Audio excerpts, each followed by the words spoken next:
Allah Subhanahu wa Ta'ala menganugerahkan kepada kita Al-Quranul Karim. Al-Quran ini mengandungi mukjizat di mana manusia tidak mampu untuk mengatasi kehebatan Al-Quranul Karim dari sudut susunan bahasanya, kandungannya, hatta dari sudut pembacaannya. Manusia gagal ataupun lemah untuk mengatasi kehebatan Al-Quranul Karim. Kenapakah qudsiyah Al-Quran, kesucian Al-Quran itu begitu tinggi nilainya? Kerana ia datang daripada Allah Subhanahu wa Ta'ala. Rasulullah sallallahu alaihi wasallam sebagai rasul yang terakhir menerima Al-Quran ini terkenal di kalangan bangsanya, di kalangan masyarakatnya, lahir dalam keadaan ummi yang tidak pandai menulis dan membaca. Tetapi Al-Quran keluar daripada lisannya, daripada lidahnya.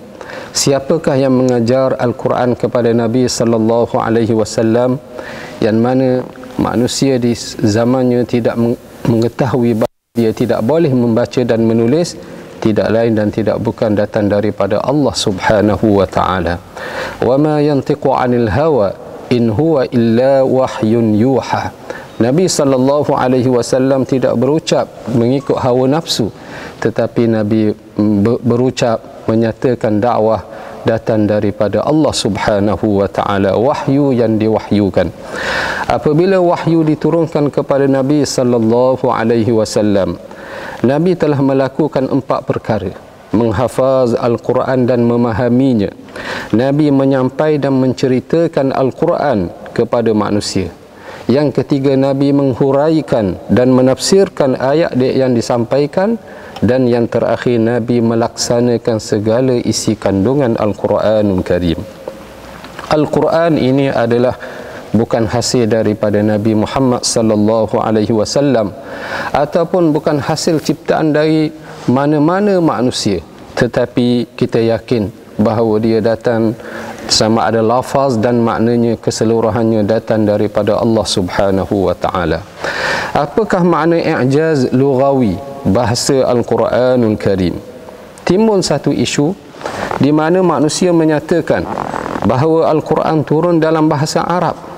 Bahasa Arab adalah bahasa yang dipertuturkan oleh manusia, yang terdiri daripada huruf, kalimah, ayat, semuanya telah dituturkan pada zaman Nabi sallallahu alaihi wasallam sehinggalah pada zaman ini. Apakah itu yang dikatakan sebagai mukjizat lughawi di dalam Al-Quranul Karim? Memang betul bahawa semua huruf yang tersusun menjadi kalimah, kalimah yang tersusun menjadi ayat, sehinggalah ayat itu menjadi sempurna. Tetapi dalam Al-Quran, balaghah Al-Quran dan i'jaznya kekal daripada dulu sampai sekarang ini. Tidak ada manusia yang mampu mengatasinya. Allah Subhanahu wa Ta'ala membuat cabaran kepada golongan, kepada manusia dan jin keseluruhannya, supaya datangkan semisal Al-Quranul Karim. Mereka gagal. Kemudian cabaran kedua, datangkan 10 surah daripada Al-Quran. Mereka gagal. Dan terakhirnya Allah Ta'ala mencabar mereka, datangkan fa'tu bi suratin min mithlih. Mereka juga gagal untuk menyatakan, mendatangkan seumpama Al-Quranul Karim. Kalau kita bukan pakar dalam bahasa Arab, kita cukup berpegang kepada satu kisah pada zaman Nabi sallallahu alaihi wasallam. Seorang yang bernama Al-Walid bin Al-Mughirah, yang pakar dalam bahasa Arab, yang kaya, yang cerdik, tetapi apabila mendengar Al-Quranul Karim, Al-Walid bin Al-Mughirah terkesan di dalam jiwanya, sehingga dia kata, ini bukan kalam manusia, ini bukan kalam jin. Inna lahu la halawah wa inna alaihi la talawah.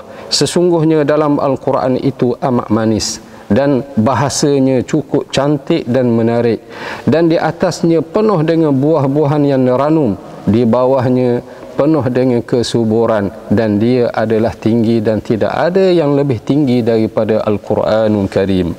Muslimin muslimat yang dirahmati Allah sekalian, marilah kita sama-sama mendekatkan diri kita dengan Al-Quran.